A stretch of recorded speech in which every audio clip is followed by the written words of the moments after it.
Assalamualaikum warahmatullahi wabarakatuh. Perkenalkan, FTM 191 FF03104 dari kelas 2 FA3 angkatan 2019. Di sini saya akan memaparkan terkait rancangan formulasi kapsul rimpang temulawak dengan nama latin Curcuma santoriza rhizome.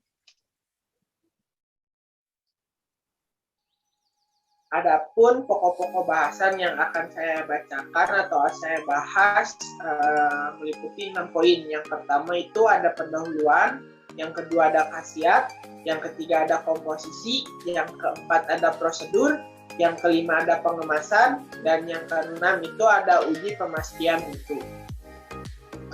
Langsung saja untuk yang pertama terkait pendahuluan. Rimpang temulawak merupakan rimpang Curcuma santoriza dari golongan Zingiberaceae yang mengandung minyak atsiri tidak kurang dari 1,20%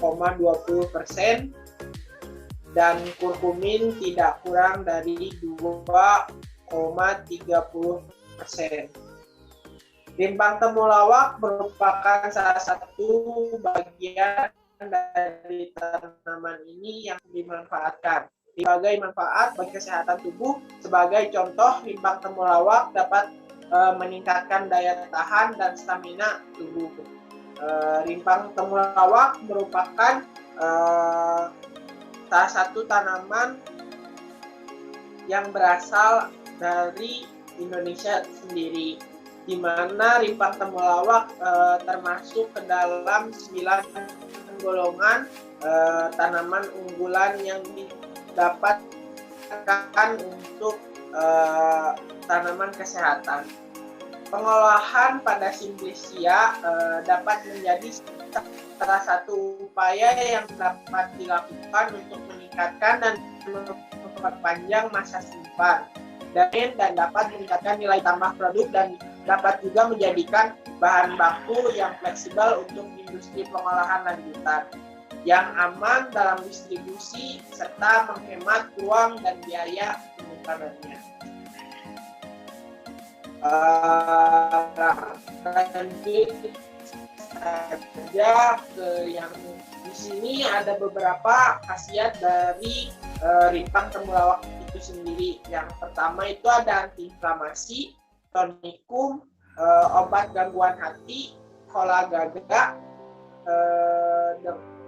dapat meningkatkan produksi dan sekresi empedu, penambah nafsu makan, pereda batuk, asma, sariawan, diare, gangguan liver, rematik, lelah, penghilang rasa sakit, antibakteri atau jamur, anti diabetes, anti diare, antioksidan, anti tumor, diuretik, dan depresi. Biasanya dengan mengkonsumsi temulawak ini, jika dikonsumsi pada anak-anak itu dapat meningkatkan nafsu makan pada anak itu. Jadi bisa menjadi salah satu solusi untuk meningkatkan nafsu makan pada anak. Dalam pembuatan kapsul rimpang temulawak di sini, komposisi bahan-bahan yang digunakan yaitu ada ekstrak rimpang temulawak, talkum, magnesium stearat, dan apisel. Ekstrak rimpang temulawak tersebut menjadi zat aktifnya, talkum itu sebagai glikan, magnesium stearat itu sebagai glidan, dan apisel itu sebagai pengisi. Nah, bagaimana sih prosedur dalam pembuatan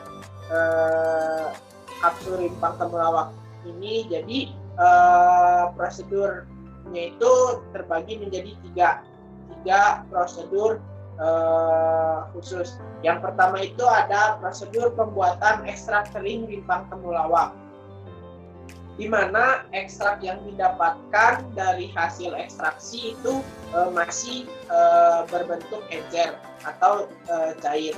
maka perlu dilakukannya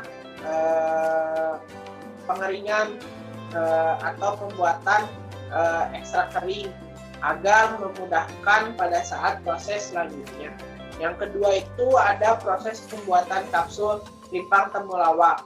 Nah, dalam proses pembuatan kapsul limpang temulawak di sini ada beberapa tahapan seperti pembuatan granul dari ekstrak kering limpang temulawak, terus pembuatan pengisi, pembuatan pengikat, dan yang selanjutnya itu pencampuran, di mana granul-granul yang sudah didapatkan pada proses pencampuran itu tidak langsung dikemas, tetapi dilakukan pengayakan dengan menggunakan mesh yang ukurannya tertentu. Selanjutnya itu ada proses pengisian massa granul ke dalam cangkang kapsul. Nah, di mana proses ini merupakan proses terakhir dalam pembuatan kapsul limpang temulawak, di mana proses ini yaitu dengan memasukkan granul-granul yang sudah diayak ke dalam cangkang kapsul yang kemudian dilakukan pengemasan.